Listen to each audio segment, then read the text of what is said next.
Bonjour à tous, ravi de vous retrouver en face cam. Ça fait quand même du bien. J'ai l'impression d'interagir de manière un peu plus personnelle, hein. J'ai été privée ces derniers jours.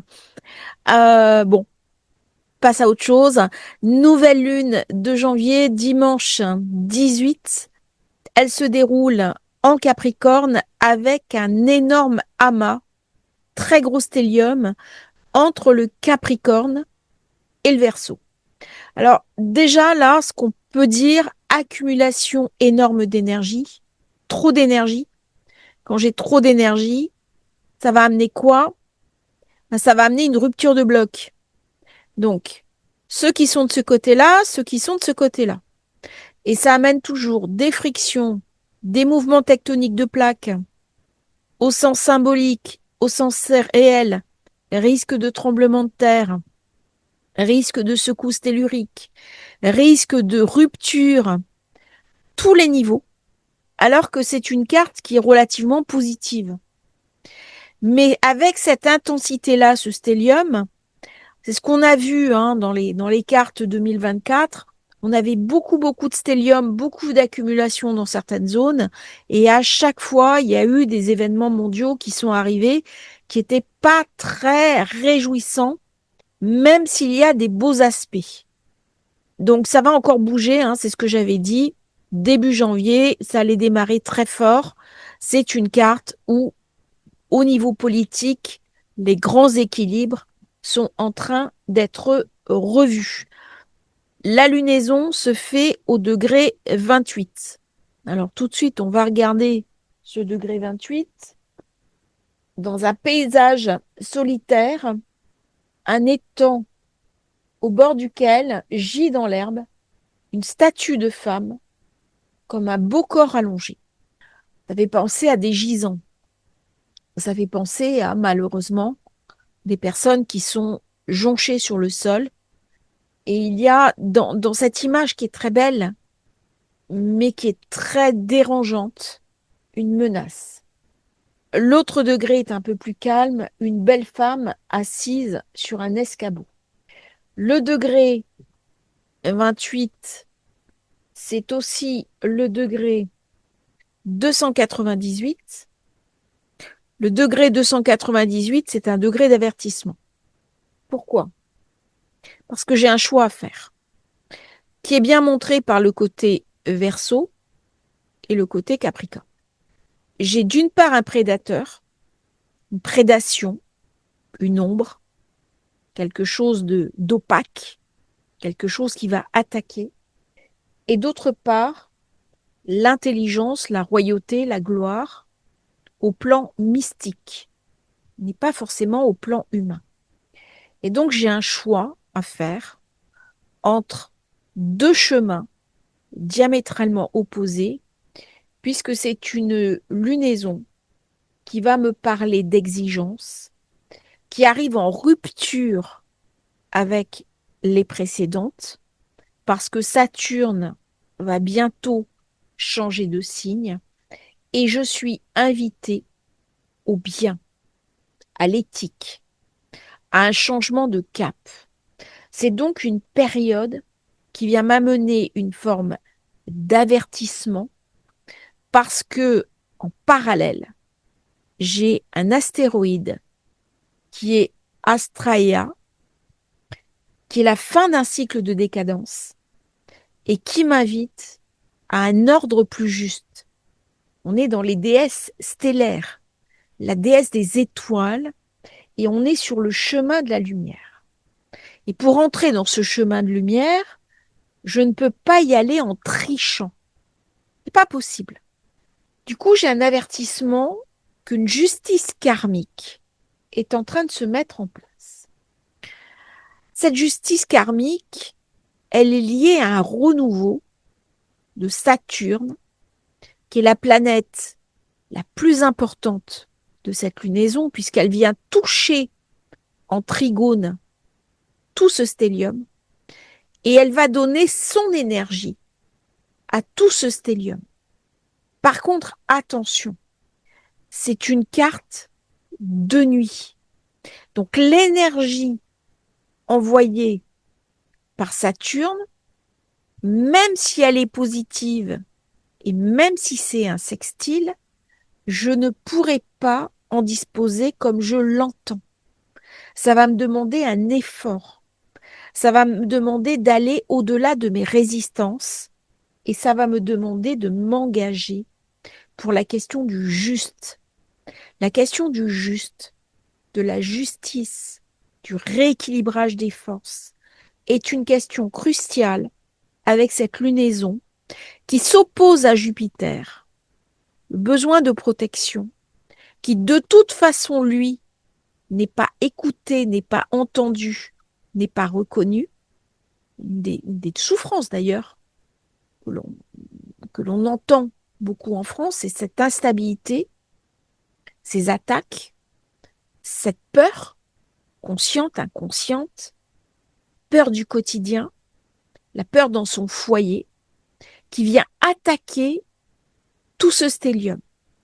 Et Jupiter, s'il attaque le stellium, il fait quand même un aspect positif à Saturne. Donc le point pivot, c'est Saturne. Saturne, c'est le jugement, puisque c'est la planète de la balance, mais c'est aussi la sagesse, c'est le dépouillement. Qu'est-ce que je dois laisser derrière moi? Qu'est-ce que je dois choisir? Alors c'est une liaison qui est très intéressante, avec plusieurs astéroïdes. Le deuxième astéroïde, c'est Diane. Diane qui est la déesse de la chasse. Femme libre, conquérante, qui est prête à tout, qui court les bois avec son arc. Et ça fait penser aux femmes guerrières, aux Amazones, aux femmes de courage qui vont dire non, qui vont s'opposer et qui vont être des femmes courage, qui sont belles, qui sont jeunes, qui sont altières et qui s'opposent à l'iniquité. Et on retrouve cette image de la statue sur le sol. Donc c'est une période où on va beaucoup parler de violences sur les femmes, des violences des systèmes sur les femmes, des indifférences des systèmes vis-à-vis des femmes lorsqu'elles sont victimes de violences. On va aussi beaucoup parler des violences d'État contre les femmes, contre le féminin d'une manière générale et le féminin qui ne va plus se laisser faire. Attention, ça ne veut pas dire qu'on est contre le masculin, c'est complètement différent. Là, je parle de système oppressif, système d'État. Troisième astéroïde, qui est ici, c'est Atlantis. Atlantis fait bien sûr penser aux Atlantes, mais il fait passer aussi aux disparitions d'une société, d'un monde qui s'est effondré. Et on vient me raconter, attention, c'est une carte d'avertissement. Ça ne veut pas dire que c'est une mauvaise carte, mais ça va être important d'écouter les messages qu'elle vient nous délivrer, parce que plus on va avancer en 2026, et plus les cartes vont être rugueuses. Donc là, j'ai des précautions à prendre. Nous ne sommes pas éternels, vient me raconter Atlantis. Mais si je joue avec des énergies qui me dépassent, je risque fort d'en payer le prix. Et ce prix à payer, c'est un prix de destruction. Si je ne suis pas alignée sur la question de la justice, de la vérité, eh bien, je vais être rattrapée au niveau collectif, au niveau global, par une sanction. Voilà un petit peu pour les astéroïdes. On va regarder les planètes, une séparation d'eux, donc sur le degré 28. Et ce qui est intéressant, c'est que depuis quelque temps, toutes les lunaisons se font à la fin des signes. On est donc dans des processus qui s'achèvent. Et si on regarde le monde, on a l'impression de quelque chose qui est totalement essoufflé. La France, un pays qui s'essouffle. Il y a une tristesse, il y a une nostalgie. Alors, je lisais un article il y a 2 jours sur la France des couleurs. Et c'est vrai, quand j'étais enfant, les voitures étaient en couleur, les maisons étaient en couleur, les habits étaient en couleur. Les hommes portaient du rouge dans les pantalons, de l'orange, on mettait du jaune. Il y avait de la couleur. C'était des tableaux vivants. Et aujourd'hui, il n'y a plus de couleur. Ce sont des ombres. C'est du passe-muraille. Et alors, c'est des tons de gris, de poudré, de noir, de beige, de camel. C'est classieux, mais ce n'est pas vivant. Et il manque cette joie. Et dans le Capricorne, aussi surprenant que cela soit, il y a quelque chose d'infiniment vivant et d'infiniment libre. C'est le bouquetin qui escalade la montagne, qui n'écoute personne.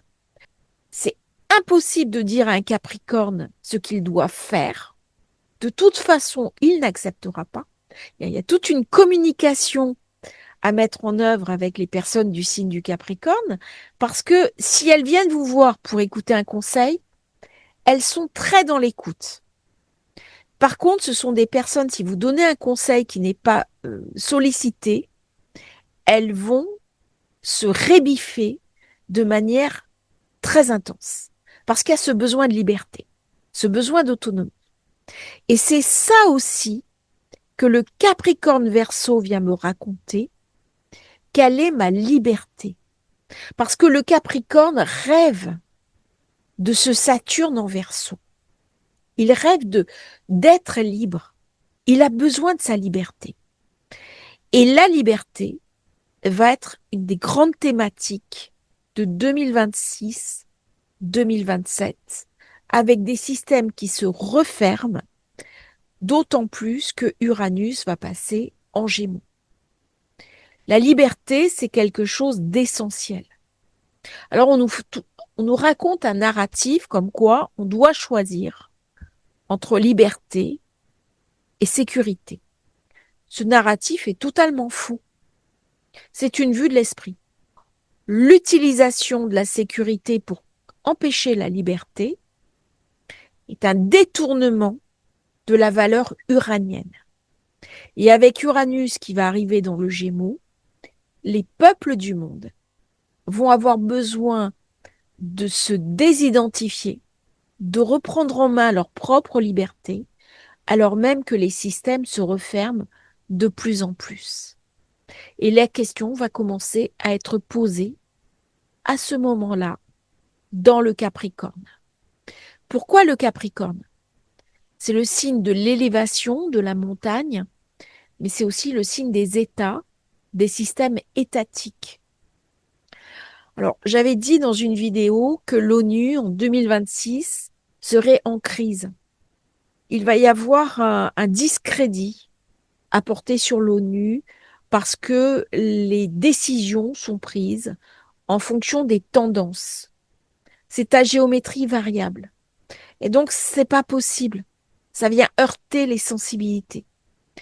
Il y a beaucoup d'organisations internationales qui vont être mises en difficulté, y compris des organisations humanitaires. Il y a beaucoup de scandales qui vont sortir, beaucoup d'actes dévoyés. C'est la position de Jupiter qui agresse ce stellium. Ça va se manifester par des flux financiers, des flux monétaires, des détournements de fonds qui vont être montrés.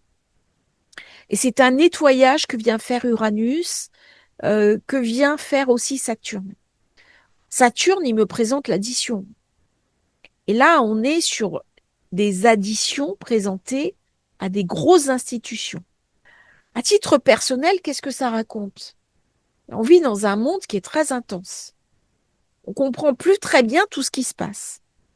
Et ça peut être très déstabilisant. Alors, le nœud nord, en plus, se trouve à l'ascendant. Vraiment une période pour savoir ce qui est essentiel pour soi. S'accrocher à ses fondamentaux. Le monde change. C'est comme si on avait une valise. Qu'est-ce que je mets dans la valise? Qu'est-ce que je dois jeter? À quoi je dois renoncer? Et avec Vénus qui arrive à Pluton, il y a quelque chose d'essentiel, de l'amour, de la conciliation, de la diplomatie, de la bienveillance Je ne dois pas y renoncer.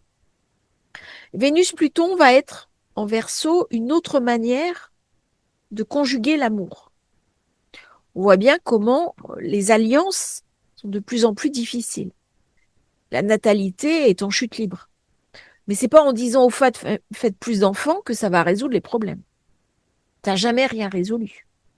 Alors, des tentatives de politique nataliste, pourquoi pas? Mais avec Pluton Verseau, personnellement, je suis très dubitative. Pourquoi? Parce que le Verseau me parle de liberté. Quand j'ai des enfants, je suis plus libre. Alors, cette phrase va choquer certains. Je peux le comprendre. Je vais reformuler. Ça ne veut pas dire que la maternité, la paternité, la parentalité enchaînent. C'est pas ce que j'ai dit. On est au plan symbolique. C'est-à-dire que vous ne pouvez plus avoir exactement la vie que vous aviez quand vous étiez célibataire. Vous êtes astreint à des contraintes. Se lever la nuit pour s'occuper du bébé, le temps de la scolarité, il y a un certain nombre de contraintes. Et Pluton, dans le Verseau, ne veut pas de ces contraintes. Donc, il y a un désengagement par rapport à une parentalité. Par contre, il y a un prix à payer. C'est quoi le prix à payer? C'est le vieillissement de la population, mais c'est aussi le non-renouvellement des idées.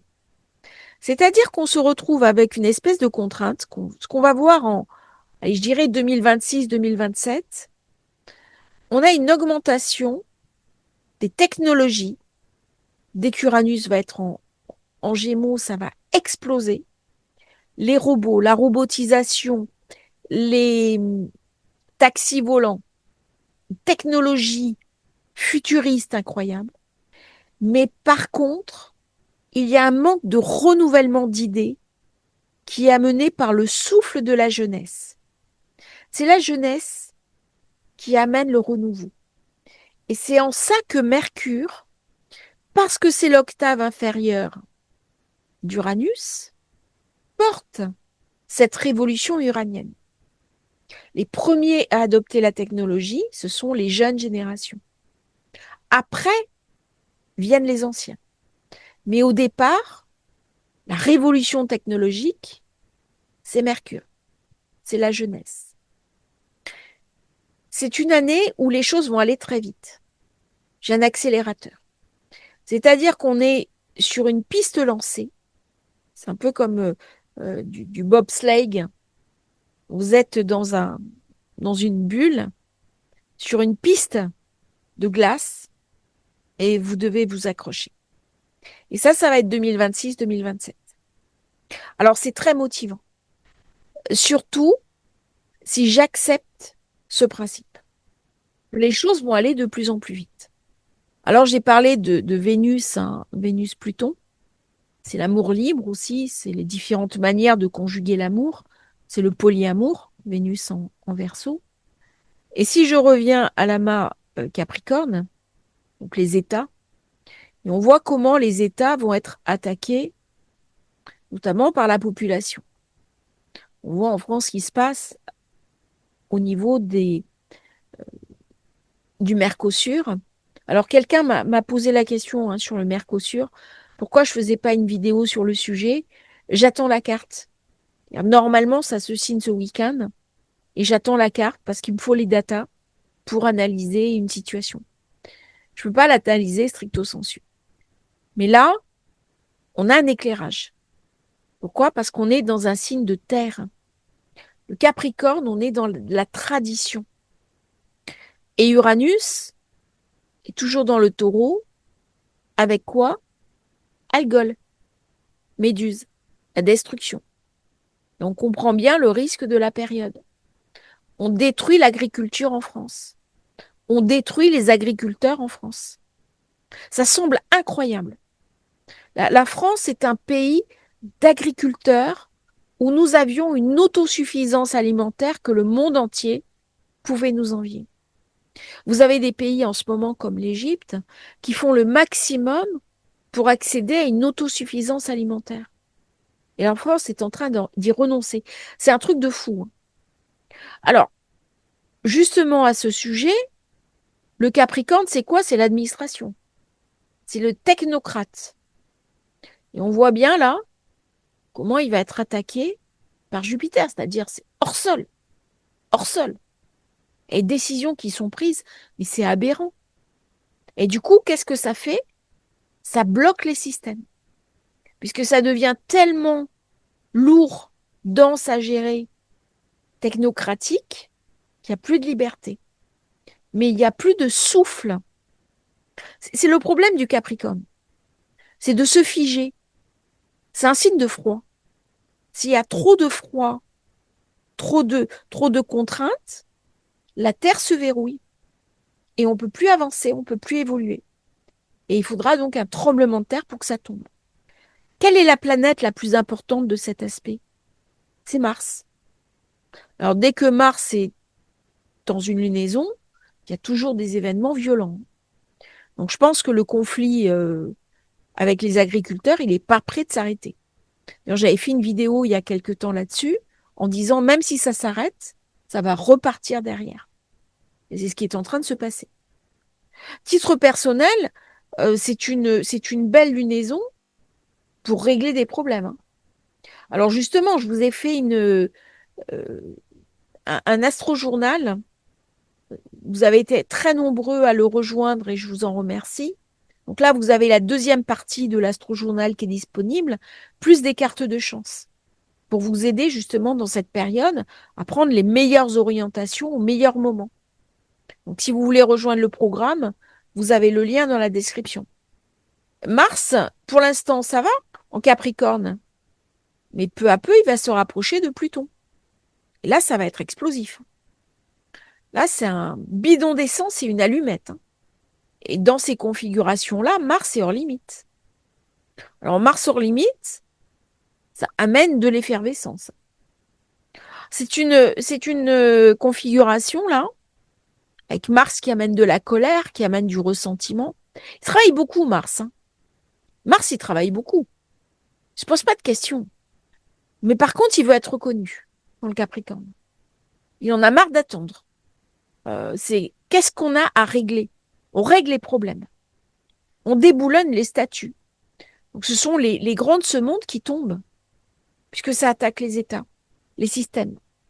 Alors, avec cette opposition Jupiter à Mars, le Capricorne, là, marque la raison, la sagesse.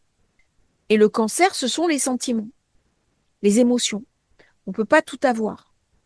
Et c'est une période où on est invité à beaucoup de responsabilités et infiniment de réalisme. Alors j'ai un bel aspect, bien sûr, avec Uranus, Neptune, Saturne, et puis l'Amas qui vient charger ce triangle de lumière. Mais Jupiter, lui, vient enfler les antagonismes. Comme s'il y avait de telles résistances au niveau inconscient qu'on ne veuille pas lâcher les vieux mécanismes du passé. Il y a quelque chose qu'on refuse. Il y a quelque chose qu'on refuse d'abandonner. Alors le problème aussi, c'est que Jupiter, Cancer, il vient me parler de nourriture, d'alimentation. Et donc c'est une période où il peut y avoir des pénuries. On a vu, il y a une pénurie. Dans certaines zones, il y a des pénuries d'œufs. On se demande comment c'est possible. Ça a posé la question aussi de la nourriture, de la qualité de la nourriture. Alors c'est vrai quand on écoute certains, mais je ne sais pas comment ils fonctionnent. Alors vous allez rire, mais j'avais vu une blague comme ça d'une personne qui disait non mais qu'est-ce qu'on peut manger? Le poisson, alors vous avez des personnes qui vous expliquent que c'est bourré de mercure. Ok. Trop de viande, c'est des maladies. Que les œufs, ben, on n'en a plus. Alors qu'est-ce qui reste? Des produits uniquement transformés. Pas très bon pour la santé. Pour peu que vous fassiez une allergie au gluten, ben, il reste pas grand-chose. Donc à un moment donné, c'est revenir à des basiques, revenir à des fondamentaux. Et la question de l'alimentation, par Jupiter Cancer, ça va être posé. Alors quand on vit dans des pays riches, développés, pas de problème pour l'accès à l'alimentation, sauf qu'on voit bien avec la crise, eh bien des pays qui avaient un accès illimité à la ressource vont être de plus en plus contraints. Il va y avoir un appauvrissement. Est-ce que j'accepte de le voir ou pas? Sauf que lorsque, pour l'instant, on a Saturne-Neptune qui sont encore pour quelques jours dans le Poisson, donc je suis toujours dans l'illusion. Mais au moment où Saturne-Neptune vont passer dans le Bélier, là, on va tomber par terre, hein. Les yeux vont s'ouvrir. C'est-à-dire que tout ce que j'ai évité, tous les mensonges, les illusions, tout ce qui est intégrisme religieux, tout ce qui est gang de rue, tout ce qui est violence urbaine, on va le regarder en face. Et on va être invité à l'assainir. Sauf que Jupiter s'y oppose. Donc j'ai une force antagoniste. Et là, c'est un côté sombre de Jupiter, parce que ça vient enfler, ce sont des groupes dissidents qui viennent m'empêcher de trouver un équilibre. Je vais regarder à quel degré se situe Jupiter, ça va me donner des informations. Oui, il est avec Cyrus, il est au degré 15. Mais Cyrus, ça protège, hein. C'est l'abondance, l'opulence. Ça va poser la question de la richesse. Par contre, ça va faire enfler les conflits. Une période, on va beaucoup encore parler du Moyen-Orient. On va beaucoup parler de l'Iran dans la période qui vient. C'est pas un dossier qui va se résoudre rapidement. Je pense que c'est lié à la conjonction Saturne-Neptune. Voilà, ici. C'est les murs qui tombent, hein, Saturne-Neptune. C'est un mur qui se disloque. Donc, quand vous avez un pays qui est fermé, d'un coup, ça s'ouvre. Puis ça tourne. Les conjonctions se font pas toujours dans la même zone géographique et elles ne touchent pas toujours la même zone géographique. Et d'ailleurs, c'est bien montré hein, par les degrés qui sont activés au niveau de cette nouvelle lune. Je vais vous les donner. Il y a les États-Unis, oui, au centre, centre pivot. Cuba, c'est intéressant. On a aussi l'Irak. Donc l'Irak va intervenir dans les temps qui viennent. L'Arabie Saoudite. Alors, il y a une nouvelle axe qui est en train de se créer, Arabie Saoudite-Turquie. Le Koweït. Donc sûrement le Koweït va rejoindre peut-être cet axe ou pas. Ça va faire partie des tractations qui vont avoir lieu sur place. Le Yémen. Donc forcément, toute la région du Golfe va être encore en effervescence. Vous avez le Laos, donc, au niveau Asie, la Papouasie-Nouvelle-Guinée, la Nouvelle-Zélande. Donc ça, c'est les principaux pays qui sont touchés par cette éclipse. Bien entendu, si à titre personnel, vous avez le 28, 29, 27 degrés du Capricorne, bah vous êtes touché. Pareil, en face, hein, vous avez ces degrés-là du Cancer, vous êtes également touché. Alors, je vais parler un petit peu de Mercure, qui s'oppose à Jupiter. Alors, on a tendance à dire Mercure opposé Jupiter, c'est les idées moins claires, c'est une divergence de pensée. Mais Mercure, c'est celui qui parle pour les dieux. C'est-à-dire, Jupiter lui délivre un message et Mercure va nous le transmettre. Sauf que comment je vais le recevoir, ce message? Eh ben, un des moyens d'expression de Mercure sont les synchronicités. Et avec cette carte, il y a une activation des synchronicités parce que Saturne, Neptune sont vraiment sur la zone finale du Poisson. Donc c'est une opportunité incroyable pour régler des vieux dossiers, des vieilles douleurs qui nous empêchent d'exister et qui viennent un peu verrouiller la structure. On est invité vraiment à travailler sur la structure. Alors là, on est sur la dernière ligne droite, en fait, avant Neptune, Saturne, conjoint Bélier, dominé par Mars. Donc ça va être une période quand même un temps, chaque fois que Mars a la mainmise sur le débat public, on a vu ce qui s'est passé quand il gérait le nœud nord. Donc là, ça va être un retour au pragmatisme et on va être obligé de remettre les pieds sur terre de manière un petit peu violente. Alors, il y a des prophéties qui sortent, des prophéties assez angoissantes, inquiétantes. Et j'ai mené tout un travail sur la question de ces prophéties. Et en fait, une prophétie est là pour être détournée. Elle n'est pas là pour être appliquée. C'est un avertissement. C'est-à-dire que lorsque le divin nous parle et nous fournit une prophétie, c'est une mise en garde. Mais nous avons aussi à rechercher comment ne pas appliquer ça. C'est notre libre arbitre. Sinon, on rentre dans une forme de prédétermination et j'ai plus qu'à être soumis aux événements. Mais du coup, je ne peux plus me réapproprier mon destin, je ne peux plus progresser, je ne peux plus travailler sur moi. Par contre, on va voir en 2026 que le chemin va être de plus en plus étroit. Pourquoi j'ai cet avertissement? Eh bien, parce qu'il y a un aspect dont je n'ai pas parlé, qui est ici, qui est Chiron. Chiron qui est un rectificateur. C'est aussi une douleur. Lorsqu'on entend des bruits de bottes, résonnent dans notre tête les histoires de notre famille, nos histoires de mémoire. Ça réactive des peurs profondes. Qu'est-ce qui vient me dire, Chiron Bélier, par rapport à cet amas qui est en Capricorne? Il vient me parler d'Atlantis, en disant « écoute la leçon, écoute ce qui s'est passé ». Quand Saturne, Neptune vont passer dans le Bélier, on va tomber par terre. Il y a un leader mondial, un leader charismatique qui risque d'être abattu. Il y a des murs qui vont tomber. Il y a des édifices entiers qui vont se disloquer. Et lorsque l'histoire est en marche, elle s'écrit toujours avec des lettres de difficulté et parfois même de souffrance.